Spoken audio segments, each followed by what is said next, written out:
Hola, ¿qué tal? Buenos días, hermanos y hermanas, ¿cómo estáis? Espero que estéis bien. Hoy quiero hablaros de un tema que considero muy importante y que me gustaría que todos reflexionáramos y nos diéramos cuenta de la importancia que tienen. Voy a ponerles un ejemplo. Ustedes un día aparcan en un sitio despoblado, descampado, un sitio vacío, para ir a un acontecimiento y cuando vuelven hay lo que llamamos en España un gorrilla, una persona que se pone una gorrita, un chaleco y le dice, me debes $200 por haber aparcado aquí durante estas 2 horas. ¿Ustedes pagarían eso? Ahora, si viniera un policía uniformado con su placa y le dijera que han aparcado mal y que tienen una sanción de $200, probablemente tendrían que pagarlo, ¿verdad? Si no, en ese momento después. Pues ese es el principio que intento ilustrar hoy en día, el principio de la autoridad.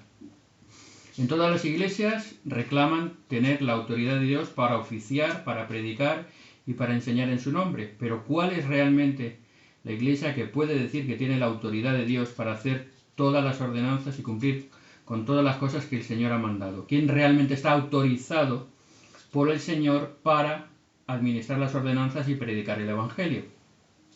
De la misma manera que muchos a esto no le dan importancia, nosotros creo que le deberíamos dar mucha importancia. Imagínense que se compran otro ejemplo, que se compran el último modelo de iPhone, el iPhone 11 creo que es ahora, ¿no? Que cuesta más de $1000. Y cuando reciben en casa, lo abren y no funciona, no se enciende. ¿A dónde irían a repararlo? ¿Al carnicero de la esquina? ¿Al farmacéutico? ¿Al peluquero? Son gente buena, gente capacitada, pero lo lógico es que fuera un servicio oficial de iPhone a que se lo repararan, que es donde tienen la capacidad, la autoridad y los conocimientos necesarios para reparar ese teléfono móvil, ese celular. Por lo tanto, de la misma manera tenemos que pensar qué tan importante es para nosotros saber si en nuestra iglesia tenemos la autoridad de Dios y somos el servicio autorizado por Él para predicar su evangelio. En la actualidad, como he dicho, muchas iglesias pueden hablar de una cosa u otra, pero es importante que recordemos esto. De Cristo siempre se lee en la Biblia que actuaba con autoridad. Todo el mundo se asombraba de sus palabras porque hablaba como quien tiene autoridad. Y manifestaba por sus hechos, por sus milagros y por sus acciones de que tenía la autoridad de Dios para sanar, para curar, para administrar a todas las personas. Nosotros hoy en día tenemos también esa disyuntiva y es importante. Hay varios modelos. Los católicos dicen que ellos tienen la autoridad porque son los sucesores legítimos desde Pedro hasta el Papa actual y es la sucesión apostólica que le llaman que les autoriza a predicar el Evangelio y administrar sus ordenanzas.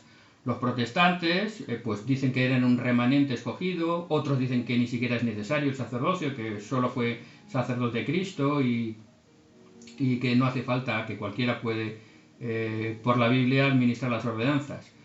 Otros, nosotros, en este caso, como seguidores de Jesucristo por medio de la restauración del Evangelio, creemos que era necesaria la restauración de todas las cosas, entre ellas la autoridad del sacerdocio, para que pudiéramos tener esa misma autoridad. Si vemos, Cristo nombró y dio autoridad a sus apóstoles, ahora lo veremos en las Escrituras, y precisamente por medio de la restauración del Evangelio en estos últimos días, después de la primera visión en la cual se aparecen Dios el Padre y su Hijo Jesucristo a José Smith, era necesario que aún después esa misma autoridad que habían tenido los apóstoles originales se la dieran a José Smith.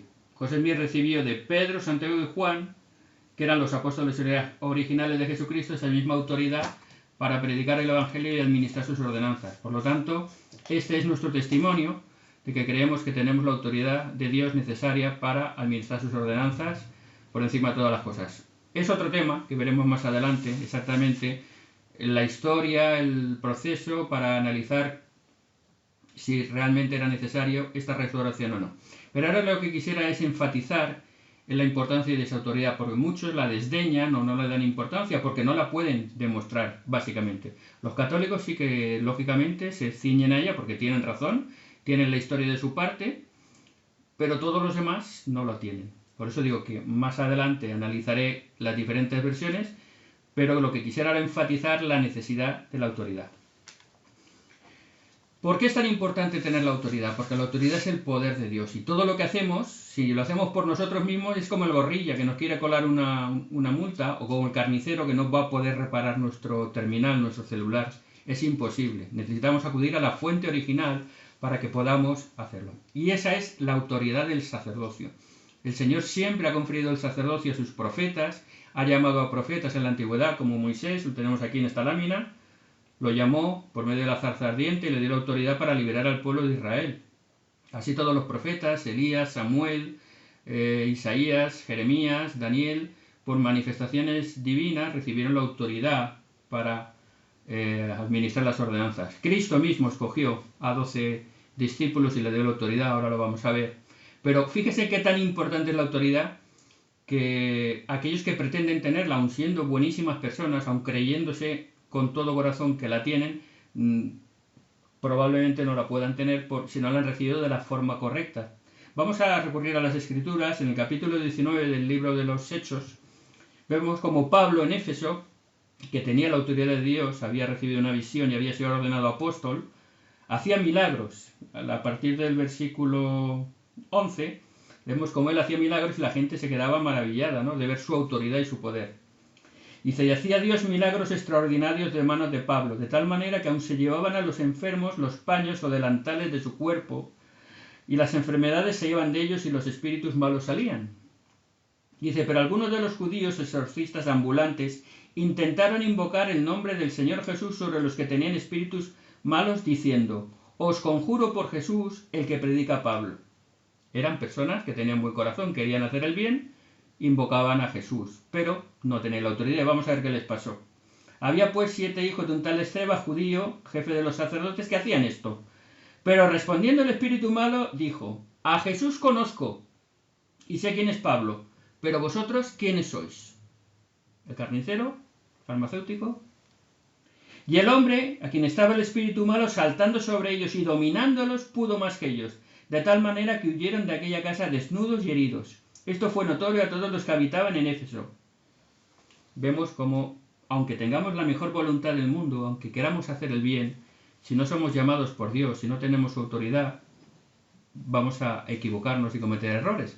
¿Y por qué es tan importante la autoridad? Porque hay un proceso, hay una forma, hay un camino que el Señor estableció que nosotros no podemos saltarnos ni podemos omitir. Veamos, por ejemplo, en Lucas. Pues si vamos a Lucas, lo tenemos muy claro. Lucas capítulo 9, uno de los muchos versículos que podemos encontrar. Lucas 9, 1 y 2. Habiendo reunido a sus 12 discípulos, les dio poder y autoridad sobre todos los demonios y para sanar enfermedades, y los envió a predicar el reino de Dios y a sanar a los enfermos. Cristo ordenó a sus 12 discípulos para predicar, para sanar y para enseñar el Evangelio. Tenían la autoridad.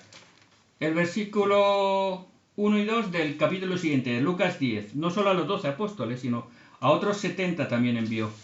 Lucas 10, 1, 2 y 3, y luego el 17 vemos el resultado de esto.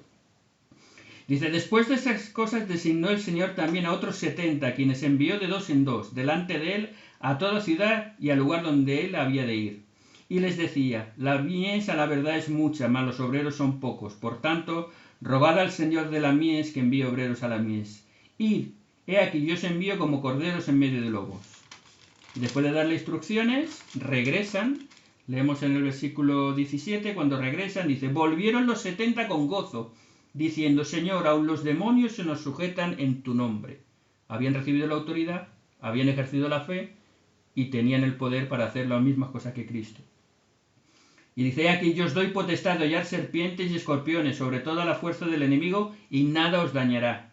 Pero no os regocijéis de que los espíritus se os sujetan, sino regocijaos de que vuestros nombres están escritos en el reino de los cielos. Vemos, por lo tanto, que era necesaria esa autoridad, ya entonces y hoy en día. ¿Y cómo se recibe esa autoridad? ¿Cómo podemos estar autorizados? Pues veamos el modelo del Señor, tan sencillo como verlo. En los Hebreos, capítulo 5, versículo 4, Pablo enseña cómo se recibe esta autoridad. Y nadie toma para sí esta honra, está hablando del sacerdocio, sino el que es llamado de Dios como lo fue Aarón. Aarón, el hermano de Moisés, fue llamado por él para ser su portavoz. Y el Señor lo llamó, no se puso él como portavoz, ni dice, aquí viene mi hermano, pues yo voy a ser su portavoz, sino que lo fue llamado por Dios. Esa es la manera. ¿Y qué tan importante es? ¿Qué tan importante es? Pues veamos el capítulo 10 de Romanos.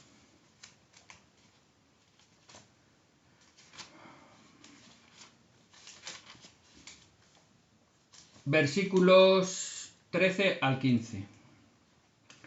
Porque todo el que invocar el nombre del Señor será salvo. Aquí estamos hablando de salvación. Ahora explicaré un poquito, pero estamos hablando de salvación. Es algo muy importante, muy serio. Todo el que invocar el nombre del Señor será salvo. ¿Cómo pues invocarán a aquel en cual no han creído? ¿Y cómo creerán en aquel de quien no han oído?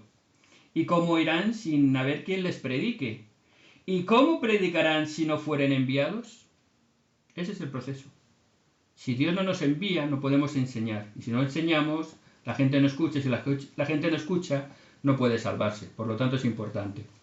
Nosotros somos muy positivos, somos muy indulgentes con muchas cosas. No creemos en el infierno ni en la condenación de las personas que sean justas y buenas, aunque estén equivocados, aunque no conozcan las cosas correctas. Nosotros creemos que Dios es un Dios de amor y que tiene preparado reinos de gloria para todas las personas, pero sí que es importante que conozcamos al único Dios verdadero y a Jesucristo a quien Él ha enviado, para que podamos obtener la vida eterna y para que podamos utilizar nuestra vida en la manera correcta. Fíjense que aun siendo personas buenísimas que puedan salvarse, pero si han vivido toda su vida un evangelio parcial o equivocado, van a desperdiciar su vida terrenal en cosas que no tienen valor.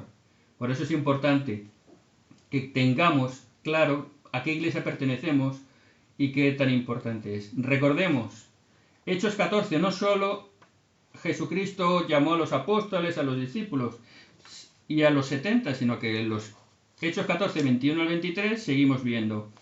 Y después de anunciar el Evangelio en aquella ciudad y hacer muchos discípulos, volvieron a Listra, Iconio y Antioquía, confirmando los ánimos de los discípulos, exhortándolos a que permaneciesen en la fe y diciéndoles, es necesario que a través de muchas tribulaciones entremos en el reino de Dios.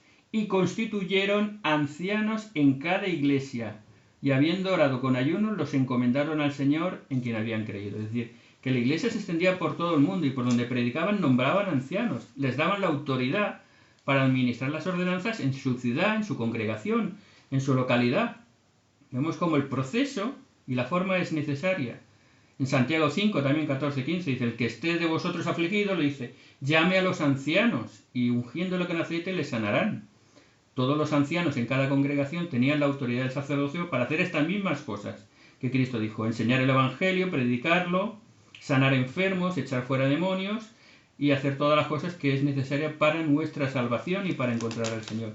Por lo tanto, recuerden en qué iglesia están, de dónde reciben su autoridad y por consecuencia piensen, ¿mi bautismo es válido? Porque Juan 3 dice, el que no naciere de agua y de espíritu no puede entrar al reino de Dios. En Juan 6, por ejemplo, dice, el que comiere mi carne y bebiere mi sangre no tiene parte conmigo. Cuando usted toma la Santa Cena, ¿quién bendice ese pan y esa copa para que sean válidos representando a Jesucristo? Piensen, por favor, piensen estas cosas porque son cosas importantes. Son cosas que tenemos que considerar. La autoridad es algo importante, es fundamental. ¿De dónde tienen ustedes su autoridad? Piénsenlo un poquito. Les dejo mi testimonio de que yo sé que la iglesia ha sido restaurada, que la iglesia de Jesucristo de los santos de los últimos días tiene el poder y la autoridad del sacerdocio. Yo lo he visto en mi vida. Yo soy sacerdote. Y todos los hermanos en la iglesia somos sacerdotes. Todos somos un clero laico. Y todos formamos parte del reino de Dios. Como decía Pedro, vosotros sois real sacerdocio, nación santa, pueblo escogido de Dios. Busque ese pueblo, busque esa nación, busque ese sacerdocio. Porque ese sacerdocio no pertenece ni a teólogos, ni pertenece a eruditos, ni pertenece a nadie más que a quien Dios se lo quiera dar y a quien Dios reconozca como su siervo. Que Dios les bendiga, en el nombre de Jesucristo.